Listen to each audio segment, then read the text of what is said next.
পারে, তাদের আল্লাহ তাআলা তারাও আল্লাহর উপর সন্তুষ্ট, আল্লাহ তাদের উপর সন্তুষ্ট এটুকু পেলেই তো যথেষ্ট।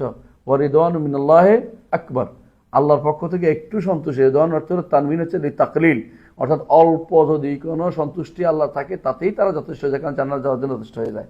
কারণ আল্লাহ দ্বারা যারা সন্তুষ্ট শুধু জান্নাতের জন্য করে হবেন। সুতরাং বোঝা গেল যে এদের যেহেতু এত সব কি আছে, নেক আছে, সুতরাং তাদের গুণে এমনিই মিটে গেছে। আগের যেগুলি সেগুলির কারণে এগুলি তাদের সেই সমুদ্রের ভিতরে তীরের মতো, তীরের মতো হারিয়ে গেছে গুণাগুলো। সুতরাং এগুলিকে আর আলোচনার বিষয় বানানো জায়েজ নাই। বুঝে আসছে কেন আলোচনা করতে হবে না এটা। হ্যাঁ, وقد ثبت بقول رسول الله صلى الله عليه وسلم أنهم خير القرون وأن المد من أحدهم إذا تصدق به كان أفضل من جبل أحد ذهبا ممن بعدهم আন্নাহুম খায়রুল কুরুন, হাদিসটা হচ্ছে খায়রান নাস কারনি, আরেকটা আছে কুলকে বিতর্কিত করে তোলা। সাহাবায়ে কেরাম আমাদের কোরআনের হামেল, আমাদের হাদিসের হামেল, দ্বীনের হামেল, দ্বীন বহন করছেন, কোরআন হাদিস বহন করে আমাদেরকে পৌঁছেছেন। তাদের সমালোচনা করার অর্থ হচ্ছে আমরা কি করি, আমরা বিতর্কিত করে হচ্ছে দিয়ে কোরআন। মুদ কি? এদ্দুন নিলে মুদ, এদ্দুন নিলে এক মুদ, মানে যেটাতে যতই আপনি ডুলেন না পড়া পর্যন্ত দুপুর হইতে পারেন সবটা এক মুদ, দুই মুষ্টি, বুঝছেননি? তো এটা এক সাধারণ মানুষের, বড় মানুষের না, আবার ছোট মানুষের না, মধ্যম মানুষের এক মুদ।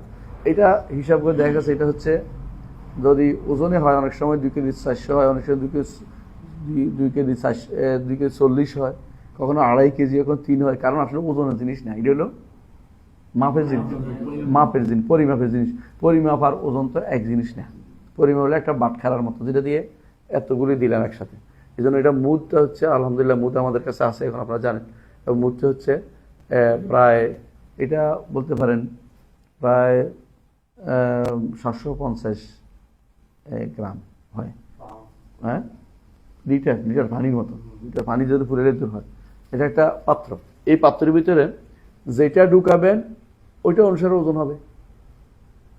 ভারী জিনিস ঢুকাইলে ওজন বাড়বে, হালকা জিনিস ঢুকাইলে ওজন কমবে। ওজন দিয়ে এটা মাপা হচ্ছে না।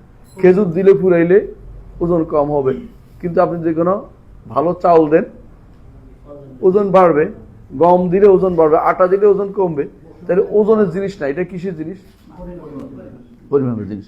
এই জন্য রাসূলুল্লাহ সাল্লাল্লাহু আলাইহি ওয়াসাল্লাম বলেছেন যে ইন্নাল মুদ্দা মিন আহাদিহিম, তাদের একজনের পক্ষে একটা মুদ যদি কোনো সদকা করে, ইজা তাসাদ্দাকা বিহি কানা আফদাল, উহুদ পাহাড় সদকা করার চেয়েও সেটা কি উত্তম।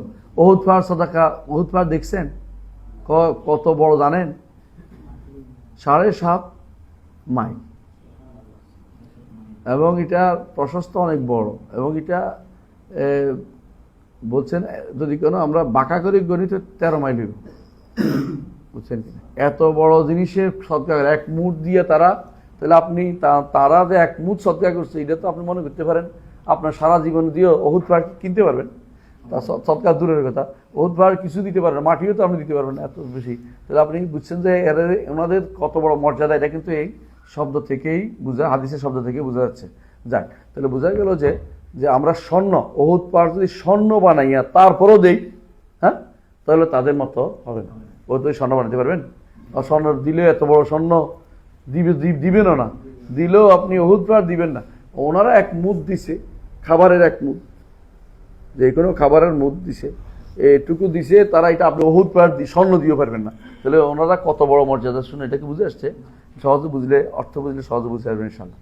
তাহলে ওনাদের এই মর্যাদা জায়গাতে আপনার হস্তক্ষেপ করা, কোনো কথা বলা হচ্ছে অপমানজনক কথা বলা। জি,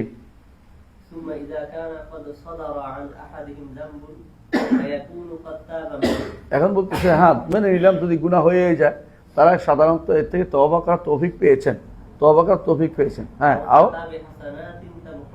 অথবা এমন নেক কাজ করেছেন যার পরে সেটা কি হয়েছে, মিটে গেছে। হ্যাঁ,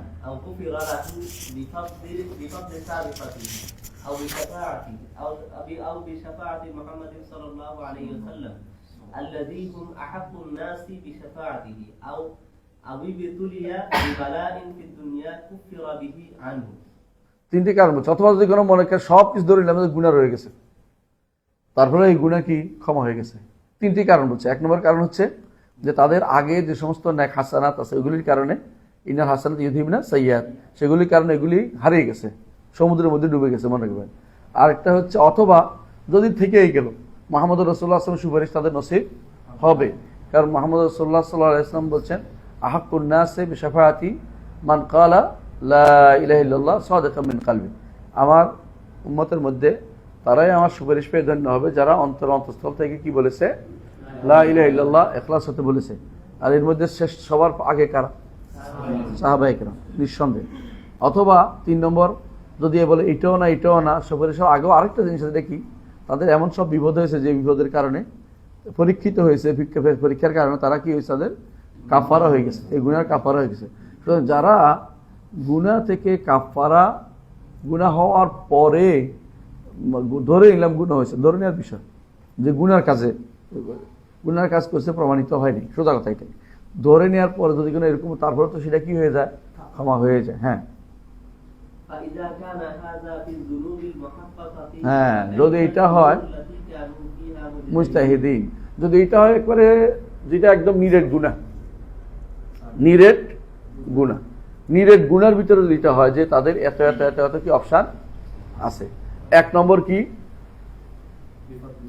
বেফাদলে সাবেকাতি, তারা গুনাহ মাফ হয়ে গেছে আগের কারণ। ২ নম্বর হচ্ছে শাফাত। ৩ নম্বর হচ্ছে উবতুলিয়া বিবালা, তাহলে গুনাহ হইলেও তাদের সাবেকার মধ্যে এটা কিছুই না, আগের ভালো কাজের মধ্যে এটা এই আঘাতটা, এই দাগটা কিছুই আসা যায় না। এবং অথবা তাদের বলার কারণে মাফ হয়ে গেছে, অথবা রসুল সুপারিশের কারণে পার হয়ে গেছে, সবকিছু শেষ। এটা গুনাহ যদি হয়, কিন্তু যদি গুনাহ না হয়, যেটা ইজতিহাদের জায়গা, আমরা এতক্ষণ বলছি কি এটা আসলে সবগুলি ইজতিহাদের জায়গা, এগুলি কি সবগুলি যেগুলি তাদের কি হয়েছিল, যেখানে তাদের কি হয়েছিল, পরস্পরের মধ্যে মনোমালিন্য বা কিছু একটা ঘটছিল, সাজারা বাইনহম, সমস্যা হয়েছিল, এগুলি সবগুলি ইজতিহাদের জায়গা ছিল। হ্যাঁ, ইজতিহাদের জায়গা ছিল। ইজতিহাদের জায়গা হইলে হ্যাঁ, ইন আসাবু ফালাহুম আজরান ওয়া ইন আখতাউ ফালাহুম আজরুন ওয়াহিদুন ওয়াল খাতাউ মাগফুর। আর যদি শুদ্ধ হয়ে থাকে ইজতিহাদের মধ্যে তাহলে 2 সওয়াব, আর যদি ভুল হয়ে থাকে তাহলে 1 সওয়াব এবং ভুলটা মাফ। ভুল হইলে 1 সওয়াব এবং ভুলটা মাফ। বুঝা যাচ্ছে কথাটা? তাহলে এদেরকে আপনি, কারণ এরা ইজতিহাদের যোগ্য, সবাই ইজতিহাদ করার যোগ্য, তাদের ইজতিহাদের যোগ্য না হইলে তাহলে কিন্তু তারা গুনার ভিতরে পড়তো। যারা ইজতিহাদের যোগ্য তারা ইজতিহাদ করার পরে, ইজতিহাদ করার শুদ্ধ হইলে 2 সওয়াব, ভুল হইলে 1 সওয়াব এবং গুনাহ মাফ, তাই না? এটাই তো নীতি। তো সাহাবায়ে কেরাম এটার ভিতরে পড়বেন, তাহলে আপনি এদের মধ্যে আলোচনা করে আপনার কি লাভ হবে? আপনি এদের সমালোচনা করে আপনার কোনো লাভ নাই। তবে আমরা সাহাবায়ে কেরামকে মাসুম মনে করি না, এটাও বলছি। হ্যাঁ, এদের আলোচনা আপনার কোনো লাভ নেই। আচ্ছা, পড়েন। ثم القدر الذي ينكر من فعل بعضهم قليل النزر مضمون في جلب فضائل القوم ومحاسنهم من الإيمان بالله ورسوله والجهاد في سبيله والهجرة والنصرة والعلم النافع والعمل الصالح. সুবহানাল্লাহ। দেখেন, একটা পৃষ্ঠার মধ্যে তুমি শুধুমাত্র এই বিষয়টা আলোচনা করেছেন, কারণ এটা হচ্ছে আমাদের মানহাজের মূল জায়গা। এই মানহাজ ভুল হইলে আর কোনোদিন শুদ্ধ হবে না, এই জন্য লম্বা আলোচনা করেছেন। কি বলছেন? তারপর যদি মেনে নিলাম যে গুনাহ হয়েছে এত কিছুর পরে, তাহলে তাদের কয়জন হয়েছে? নাজরুন ইয়াসির, হাতে একেবারে গোনা, একেবারে কালিল, একেবারে অল্প 2-1টা জিনিস। মাগমুরুন, এগুলি কি ডুবে গেছে। ফি জামবে ফাদাইল কামে মাহাসিনি, তাদের শ্রেষ্ঠত্ব মর্যাদার ভিতরে এগুলি হারিয়ে গেছে। সেগুলি কি? তাদের কি ফজিলত ছিল? ঈমান বিল্লাহ, তারা আল্লাহর উপর ঈমান এনেছে, এবং তাদের ঈমান হলো সেরা ঈমান, শ্রেষ্ঠ ঈমান, বর্ধিত ঈমান, এবং তাদের ঈমানের সাথে কারো ঈমানের তুলনা চলে না। ও রাসূলি, তারা রাসূলের উপর ঈমান এনেছে, এবং তাদের উপর ঈমান এমনভাবে এনেছে এই পিছনে তারা জীবনের সর্বস্ব ব্যয় করেছে। আন্নাফিসুল গালি বলে, মানে দামি এবং মূল্যবান সবই তারা এখানে ব্যয় করেছে। হ্যাঁ, ওয়াল জিহাদ ফি সাবিলিহি, আর তারা কি করেছে? আল্লাহর পথে জিহাদ করেছে। ওয়াল হিজরা, এবং তারা হিজরত করেছে। ওয়াল নুসরা, এবং সাহায্য করেছে। যারা হিজরত করে নাই তারা আনসার হয়েছে, এর বাইরে তো আর না। আন্নাস ইম্মা মুহাজির ইম্মা আনসার, তখনকার দিনে হয় মুহাজির হবে, নয় কি হবে, আনসার হবে। এর বাইরে যাওয়ার সুযোগ ছিল না। মুহাজির হবে, না হলে আনসার। কারণ হিজরত তখন ফরজ ছিল। পরে যখন মক্কা বিজয় হয় তখন রাসূলুল্লাহ সাল্লাল্লাহু আলাইহি ওয়াসাল্লাম বলেছেন লা হিজরাতা বাদাল ফাতহি, লা হিজরাতা বাদাল ফাতহ। তখন আর কোনো হিজরত ফরজ ছিল না, কারণ সব ইসলাম রাষ্ট্র হয়ে গেছে।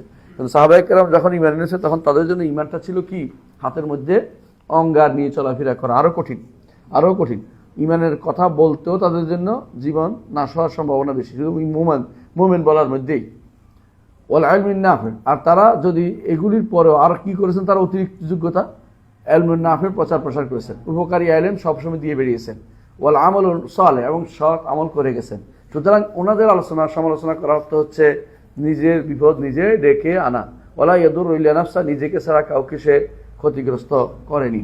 দুর্ভাগ্যবশত কিছু মানুষ মুখে বলবে যে সাহাবায়ে কেরামের পদাঙ্ক অনুসরণ করে চলে। আকীদার ক্ষেত্রে আসলে সাহাবায়ে কেরামকে তারাই মানে না, তারাই মানে না। তারা সাহাবায়ে কেরামের কথা খুব বলে, সাহাবায়ে কেরাম এটা করবে। সাহাবায়ে কেরাম আকীদার যে মানহাজ দেখিয়েছে তারা সেটা মেনে চলে না, বুঝছেন তো। আবার দেখুন সাহাবায়ে কেরাম হাদিস বর্ণনা করছে, তারা সেখানে এসে বলবে উনি তো ফকিহ ছিলেন না, অপমান করতেছে, এটা বলে।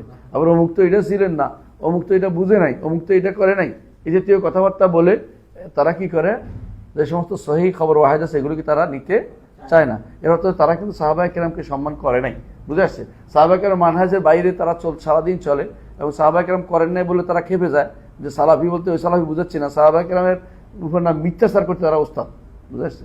আকীদার ক্ষেত্রে সাহাবায়ে কেরাম থেকে কোনো তাউইল সাব্যস্ত নাই, কোনো তাউইল সাব্যস্ত নেই, কোনো তাহরিফ সাব্যস্ত নেই, বুঝে আসছে। কোনো তাতিল সাব্যস্ত নেই, কোনো তামসিল সাব্যস্ত নেই।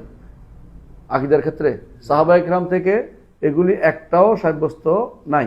আকীদার ক্ষেত্রে মাজাজ বলা সাহাবায়ে কেরাম থেকে সাব্যস্ত নাই। আকীদার ক্ষেত্রে সাহাবায়ে কেরামের ক্ষেত্রে আকীদার ক্ষেত্রে সাহাবায়ে কেরামের থেকে ইস্তিআরা বলাও সাব্যস্ত নাই। আকীদার ক্ষেত্রে এই জাতীয় কথাগুলি যারা বলে এগুলি সাহাবায়ে কেরামের নীতি বিরুদ্ধ। এগুলি করার পরে কেউ যদি বলে যে আমি সাহাবায়ে কেরামের পদাঙ্ক অনুসরণকারী, তাহলে মুখের কথাগুলি।